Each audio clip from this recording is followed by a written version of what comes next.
The NBA is going to continue having problems with their ratings until they finally address what their issue really is. Hey everyone, I'm Chan, journalist and former sports reporter. Welcome to Overcaffeinated and Overopinionated. That's a lot to say. So before I start diving deep into what the issues are with the NBA, let's talk a little bit about the NFL, because the NFL has done one of the most petty things that I have ever seen in coming for the NBA's Christmas Day game. So we all know that Christmas Day has pretty much traditionally been a day for professional basketball.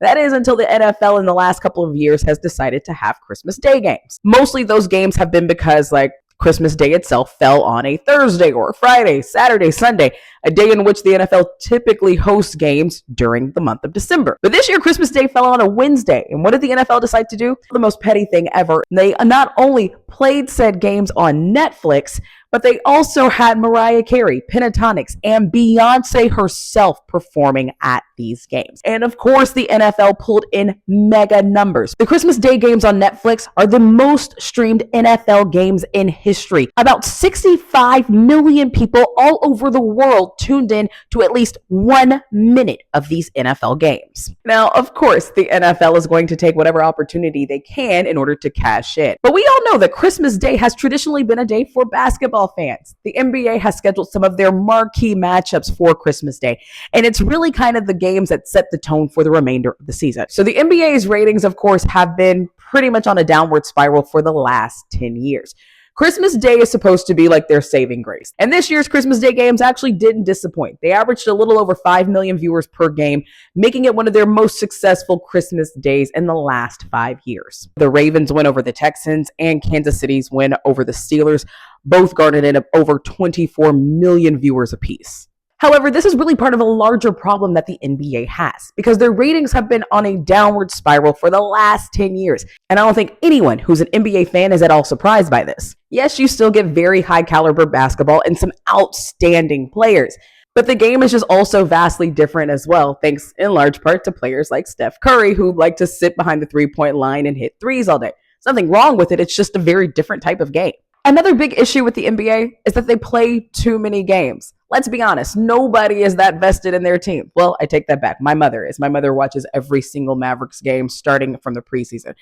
But 80 plus games is just a lot. The NBA essentially starts their season when every other professional and even some collegiate sports are really just ramping up and getting exciting. So no, I'm not going to choose to watch game one of 80 something games between the Mavericks and the Suns, when instead I can watch an actually meaningful game of SEC football. To me, the obvious solution here is for the NBA to just start their season on Christmas Day.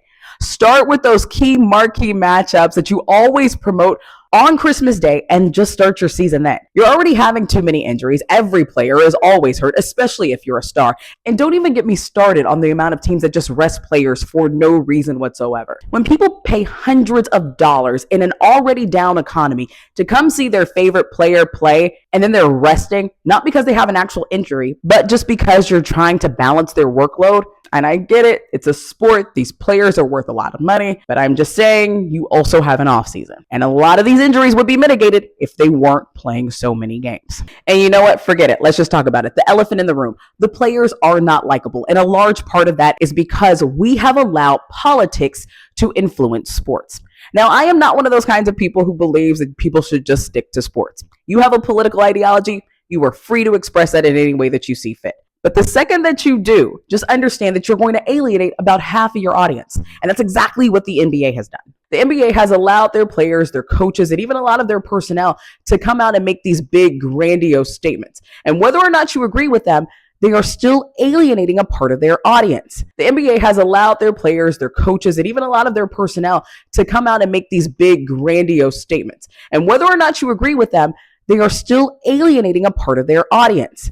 That's why for years, companies, big businesses, media personalities were never really supposed to show their political ideologies or political beliefs or any type of beliefs for that matter, for the most part, because, you knew you were going to alienate your audience. It's the same thing for these NBA players. Yes, do they have a right to say what they want and believe what they want? Absolutely. But those fans that don't agree with them also have the right not to watch. And it looks like they've been doing just that. Now, I know people in the comment sections are about to be like, well, what about the NFL? What about the NFL?